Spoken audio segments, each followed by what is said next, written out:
सांगायला अभिमान वाटतो, समाधान वाटतं की 10 वर्षापूर्वी आम्ही कथाकथनाला गेलो तर महिला अशा अंधारात उभ्या राहायच्या, तोंडाला पदर लावून हसायच्या, आणि जर मी म्हटलं पुढे येऊन बसा तर तिथूनच बाहेर जायचं. हे तुम्हाला बी मान्य असेल.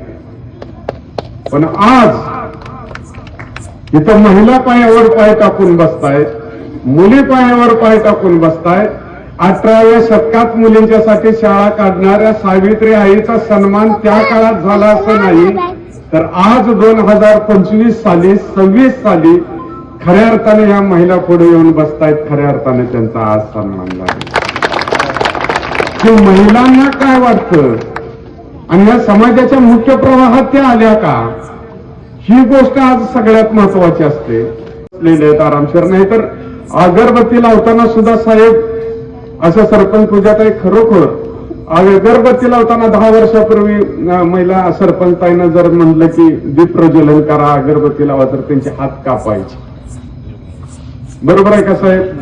हात कापायचे. इथं खुर्चीवर बसताना सुद्धा म्हणजे त्यांना लाजायच्या. बरोबर आहे. एकेकाळी आज महिला मला येऊन बोलवून हसवायला होते. म्हणजे आमच्या वेळ आली पुरुषांच्या महिलांना हसवायची.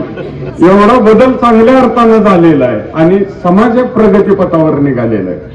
आणि म्हणून मला जीव तोडून सांगा वाटतं. आता सरांशी मुख्याध्यापक साहेबांशी आमचं बोलणं झालं मायमाऊलीनं, आणि लेकरांनो तुम्ही ध्यानात घ्या, माझं आयुष्य खूप मोठं नाही. हिमालयाच्या पायथ्याशी माणूस उभा राहिल्यानंतर तिची उंची जशी खुची दिसेल तसं ह्या 7-8 माणसांच्या समोर, व्यक्तिमत्वांच्या समोर माझं व्यक्तिमत्व मला खुजं दिसतंय. परंतु या 20 वर्षाचा माझा अनुभव सांगतो लेकरांनो, जी मुलगी स्वतः 4 रुपये मिळवते, जी महिला स्वतः 4 रुपये मिळवते, तीच या जगात सन्मानानं जगू शकते. हा 20 वर्षाच्या प्रवासातला मी अनुभव सांगतो.